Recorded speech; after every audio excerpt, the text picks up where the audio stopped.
Welcome back to my YouTube channel Sai Khushi creations. तो आज की वीडियो में हम देखेंगे कि दशहरा की पूजन हम कैसे करते हैं। तो उसके लिए हम देख लेते हैं हमें क्या क्या जरूरी सामग्री है। चलिए शुरू करते हैं। सबसे पहले चाहिए हमें दीपक, धूप बत्ती, फिर भूमि को शुद्ध करने के लिए गंगा जल, हल्दी और आटा। ये गेहूं का आटा है और चावल का आटा है। हमें एक ही तरह का आटा लेना है। अगर चावल का आटा अवेलेबल हो तो आप चावल का आटा ले, बिकॉज राइस को जो है वो प्रॉस्पेरिटी का सिंबल माना जाता है। लेकिन अगर राइस फ्लोर आपके पास अवेलेबल ना हो तो आप व्हीट फ्लोर, गेहूं का आटा भी यूज कर सकते हैं। उसके बाद हमें चाहिए मिट्टी की 10 कुल्हड़। ये देखिए, ये आप सादी ऐसे प्रिंट करी हुई, आप इनको कलर भी कर सकते हैं, या फिर आप सादी जो मिट्टी की कुल्हड़ मिलती है कुम्हार के यहाँ, आप वो भी ले सकते हैं। और अगर आपके पास मिट्टी की कुल्हड़ अवेलेबल नहीं है तो आप स्टील की छोटी कटोरियां भी ले सकते हैं। नंबर में 10 ही होनी चाहिए। और स्टील के छोटे ग्लास, आप दोनों में से कुछ भी ले सकते हैं। लेकिन फर्स्ट प्रायोरिटी ये मिट्टी के कुल्हड़ है, अगर आपके पास अवेलेबल हो तो आप यही ले। इसके बाद हमें चाहिए बताशे, और उसके बाद हमें चाहिए ये खील।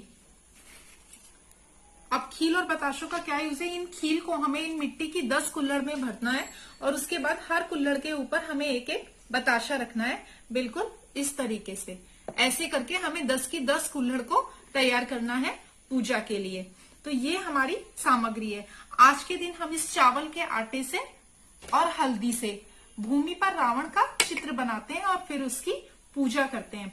ये रावण की आकृति बनानी मैंने बचपन में अपनी दादी से सीखी थी, और तब मैंने अपनी दादी से पूछा था कि दादी, हम आज के दिन रावण क्यों बनाते हैं और रावण की पूजा क्यों करते हैं? तब मेरी दादी ने बोला था, पूजा तो हम श्री राम की ही करते हैं, लेकिन भूमि पर रावण की जो हम आकृति बनाते हैं उसकी हम पूजा करते हैं। वो इसलिए करते हैं क्योंकि रावण एक ब्राह्मण था, बहुत बड़ा ज्ञानी था, पराक्रमी था। वो तो सिर्फ उसका अहंकार था जिसके चलते उसका विनाश हुआ था। हम हल्दी और आटे से जो रावण का चित्र बनाते हैं और उसकी पूजा करते हैं और कामना करते हैं कि हम भी उसी की तरह ज्ञानी और तेजस्वी बने, लेकिन अहंकार से सदैव हम दूर रहें। लेकिन पूजा में तो हम भगवान राम का ही नाम लेते हैं और उन्हीं की स्तुति करते हैं। रावण बनाने का जो एक तरीका है वो बरसों से एक फिक्स तरीका है। तो जो तरीका मैंने मेरी दादी से सीखा था रावण बनाने का, चलिए देखते हैं हम आटे और हल्दी से भूमि पर रावण कैसे बनाते हैं। और इसके साथ ही उसकी पूजा के लिए हमें एक और जरूरी चीज लगने वाली है। ये है नवरात्रि के जुआरे, जो हम नवरात्रि पूजा में माता के सामने उगाते हैं। आज की पूजा में इनका भी बहुत बड़ा योगदान है। इनको हम पूजा में यूज करते हैं। और इसके साथ ही हमें थोड़ा सा गाय का गोबर भी चाहिए। गोबर आपको गौशाला में मिल जाएगा, या फिर जो डेयरी होते हैं, दूध की डेयरी वगैरह, उनके यहाँ पर भी गाय होती है, आप उनके यहाँ से भी ले सकते हैं। तो चलिए देखते हैं रावण को कैसे बनाते हैं।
देखिए अब हमारा रावण बनके तैयार है। हमने रावण के चारों तरफ रंगोली भी डाली है।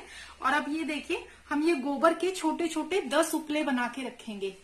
1 2 3 और एक उधर 4 और 2 रावण की सर पर। ये हम 10 उपले जो हैं इन्हें हम रावण के जो हैं 10 मुख थे, इसलिए इन्हें हम 10 मुख मानकर उनका प्रतीक बनाते हैं।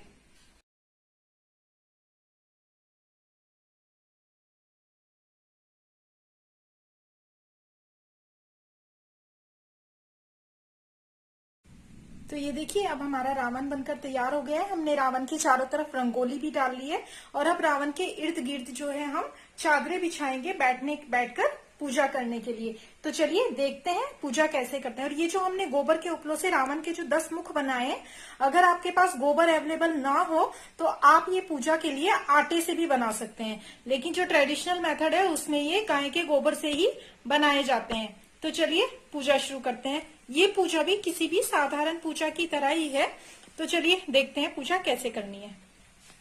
देखिए आप ये इसे ऐसे गाय के गोबर के जो ये हमने रखे हैं इसकी जगह पर आप ऐसे आटे के रख सकते हैं। हमने गोबर के बनाए हैं क्योंकि ट्रेडिशनल मेथड वही है, लेकिन अगर आपके पास गोबर अवेलेबल नहीं हो तो आप ऐसे आटे के 10 मुख बनाकर आप इन्हें भी रख सकते हैं। तो चलिए पूजा का प्रोसीजर देखते हैं। पूजा करने के लिए सबसे पहले हमने जो ये चित्र बनाया है, रावण का चित्र जो है, इसे कहीं कहीं लोग, गांव के पुराने लोग कहीं कहीं ये भी बोलते हैं कि हमने ये भगवान राम का चित्र बनाया है। तो सबसे पहले हम तिलक करेंगे, चावल लगाएंगे, अपने भी सब लोग के तिलक करेंगे, हम सब अपने भी हल्दी लगाएंगे और कुमकुम लगाएंगे।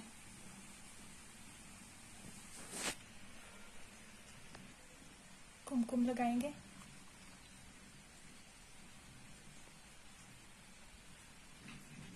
चावल चढ़ाएंगे। अब देखिए हमने जो ये मिट्टी की कुल्हड़ भरी थी खील बताशे से, इनको हम दोनों साइड रख देंगे। देखिए ये हमने दोनों साइड रख दी है।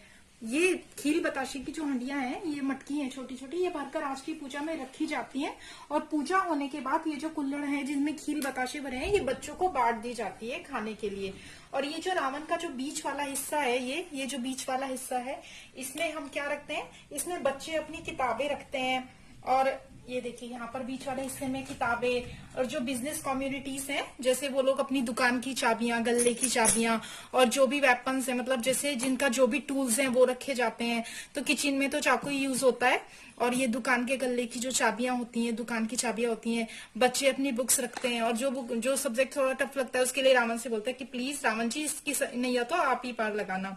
और पूजा के बाद इन किताबों को लेकर बच्चे घर से बाहर जाते हैं, और ऐसा माना जाता है कि बच्चे जो है वो काशी पढ़ने गए हैं, और फिर वापस आने के बाद वो घर के सभी बड़ों के पैर छूकर उनसे आशीर्वाद लेते हैं। इसलिए रावण के बीच वाले हिस्से में ये कॉपियां और किताबें रखी जाती हैं। इसके साथ ही रावण के बीच वाले हिस्से में ही हम एक और कॉपी रखते हैं जिसे दशहरे की कॉपी बोलते हैं। उसमें हम हर साल एक स्वस्तिक बनाते हैं, और जो रोजमर्रा की चीजें हैं जैसे कि सोना चांदी और दाल चावल पेट्रोल गेहूं, इन सब के भाव लिखे जाते हैं। और ये वो कॉपी होती है जो हर दशहरे पे निकाली जाती है। और इस कॉपी में हम पुराने साल के क्या भाव थे, क्या कम हुए, किन भाव में बढ़ोतरी हुई, इसका भी अंदाजा लग जाता है। साथ ही आज की इस दशहरे की पूजा में कौन कौन उपस्थित है, उन सब के नाम भी इस कॉपी में लिखे जाते हैं। तो इससे हर साल आपको भाव के उतार चढ़ाव का, और कितनी मंदी आई, कितनी तेजी आई भाव में, वो सब भी पता चल जाता है। इसके साथ ही अब हमें क्या करना है, जो नवरात्रि के नौरते हैं वो ये जो हमने रावण के जो 10 मुख बनाए इन सब में हमें लगाने हैं। तो कैसे लगाना है,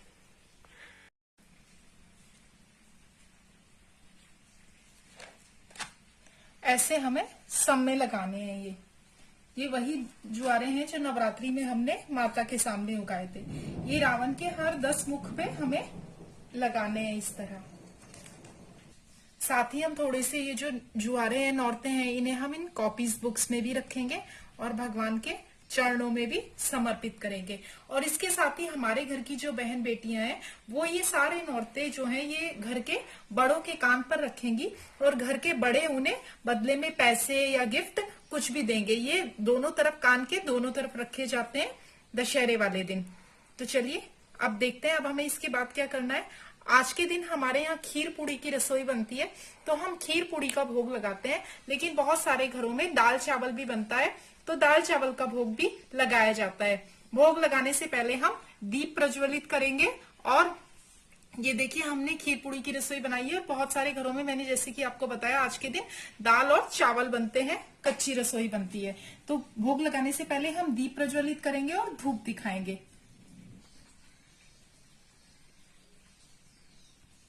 दिया हमेशा चावल डालकर उसके ऊपर रखेंगे। नीचे चावल या गेहूं आप कुछ भी रख सकते हैं, उसका मतलब हमने दीपक को स्थान दिया है।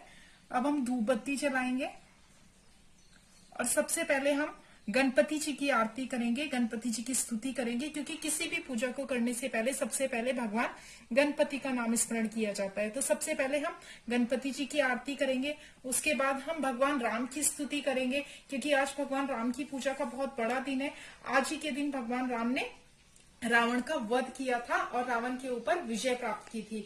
और उसके बाद हम माता दुर्गा की स्तुति और आरती करेंगे, क्योंकि आज के दिन ही माता दुर्गा ने महिषासुर नामक राक्षस का संहार किया था। उसके बाद आप जो भी आरती करना चाहे वो भी कर सकते हैं। तो इसके साथ ही हमारी रावण की पूजा जो है वो पूरी हो जाएगी। तो चलिए अब मैंने आपको बताया जैसे कि दीप प्रज्वलित करने के बाद हम आरतियां करेंगे। अब हम जो है नैवेद्य समर्पित करेंगे, भोग लगाएंगे।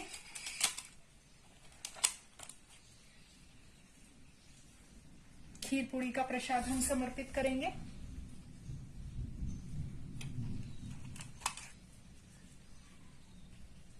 ये 10 मुख जो है इन पर भी हम समर्पित करेंगे। ये सबको भोजन समर्पित करेंगे। दीपक को भी हम भोजन समर्पित करेंगे। मीठा चढ़ाएंगे। खीर बताशे का भोग लगाया जाता है आज के दिन, तो हम ये खीर बताशे भी समर्पित करेंगे। ये बहुत शुभ है। आज की पूजा में इनका बहुत बड़ा योगदान है, तो ये हम जरूर लेते हैं आज की पूजा में। इसके साथ ही खाना खिलाने के बाद हम जल पिलाएंगे, जल समर्पित करेंगे। हाथ जोड़कर सब नमस्कार करेंगे और इसके बाद हम हाथ में ये खीर लेकर रावण की 5 या 7 परिक्रमा करेंगे और परिक्रमा करते जाएंगे और जय श्री राम बोलते जाएंगे। कहीं कहीं पर गायत्री मंत्र भी बोला जाता है, तो आप रावण की 5 या 7 परिक्रमा करें और जय श्री राम, जय सिया राम के नारे लगाते जाएं। 7 परिक्रमा पूरी होने के बाद आप लोग अपने अपने स्थान पर बैठ सकते हैं। और ये जो रावण की जो हमने आकृति बनाई है, ये जो हमने राम और रावण की आज पूजा की है, ये शाम तक ऐसे ही बनी रहेगी। उसके बाद संध्या के समय में जगह जगह पर रावण की जो एफिजीज, जो पुतले जलाए जाते हैं, उसके बाद ही हम इसे हटाते हैं और ये हमारे यहाँ ऐसे ही बना रहता है। फिर जो अगला दिन रहता है, हम रावण का जो पुतला जलाते हैं, उसके बाद हम इसे वैसे ही छोड़ देते हैं। और जो नेक्स्ट डे रहता है या कहीं कहीं शाम को भी ये उठाकर, जो ये हमने रावण के जो छोटे छोटे 10 फेसेस बनाए, इनको हम कहीं भी धूप में सूखने के लिए रख देते हैं। इनको फेंकते नहीं है, कहीं भी उठा के रख देते हैं। उसके बाद हमारे घर में जब कभी भी कोई हवन या छोटी मोटी पूजा होती है, उसमें हम इन्हें यूज कर लेते हैं। इनको इधर उधर गिराते नहीं है। ये कुल्हड़, जैसा कि मैंने आपको बताया, ये बच्चों को बांट देते हैं प्रसाद के रूप में। ये खाना भी है ना, घर के बच्चों को प्रसाद के रूप में खाने के लिए दे देते हैं। और इसके साथ ही आप गाय को भी नैवेद्य दें। गाय को भी पूड़ी, खीर पूड़ी बनाइए, जो भी आपने घर में रसोई, वो भी खाने के लिए गाय को भी नैवेद्य दें। और इसके साथ ही प्रणाम करें और आपकी पूजा पूरी हुई। अगर आपको ये दशहरे की पूजा का वीडियो अच्छा लगा हो तो प्लीज वीडियो को लाइक करें, ज्यादा से ज्यादा शेयर करें और मेरे चैनल साईं खुशी क्रिएशंस को सब्सक्राइब करना बिल्कुल ना भूलें। धन्यवाद।